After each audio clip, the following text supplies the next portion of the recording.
Assalomu alaykum. Men hozir ko'rganlaringiz ikkinchi xonamga gapirdim. Hozir bir marta ko'rsatib ishlatib beraman degan.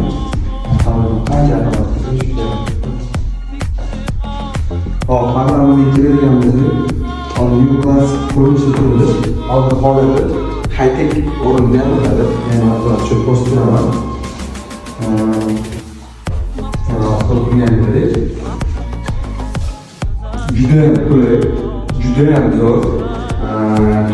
Buni hozir chetiga qalinlashtirilib, o'rtasiga chul qilingan, sonsiz rashtasini o'rniga. Keyingisi mana pardonga tashkil etayotganimizda, ya'ni orqasida sonsiz rashtasini o'rniga, ya'ni uchinchi jaranlar.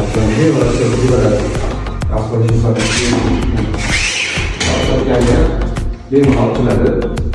Aramizdan bemalol suriladi. Ko'rganingizdek juda ham zo'r.